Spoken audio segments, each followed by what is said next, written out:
Законот за работни односи ќе се менува по скратена постапка. Представници на синдикалните организации од земјава денеска се сретнаа со председателот на Комисијата за економски прашања, труд и енергетска политика Бојан Стојановски и со предлагачите на предлогот законот за изменување на законот за работни односи по скратена постапка. Се предлага условот за определување на репрезентативност на синдикат да се намали од постоечките 10 на 5%.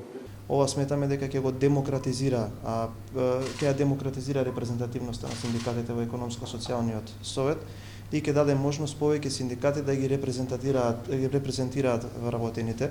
Нешто кое што сметам дека е клучно, бидејќи на таков начин повеќе синдикати и повеќе работници ќе бидат представени на тој економско-социјален совет. Председателот на Конфедерацијата на слободни синдикати Благој Раповски вели дека ова е една од препораките на меѓународната организација на трудот уште од пред 2 години. Во оние работни групи во кои што се изработуваше нацрт плановите или нацрт законите за работни односи во изминатите години, секогаш имало консензус да се намали прагот на репрезентативност по барање на помалите синдикати. На денешниот состанок, како што информира Стојановски, биле поканети од Сојузот на синдикати на Македонија, но не се одзвале на повикот. Репрезентативноста на синдикатите истече во декември, а последната седница на економско-социјалниот совет се одржа во февруари.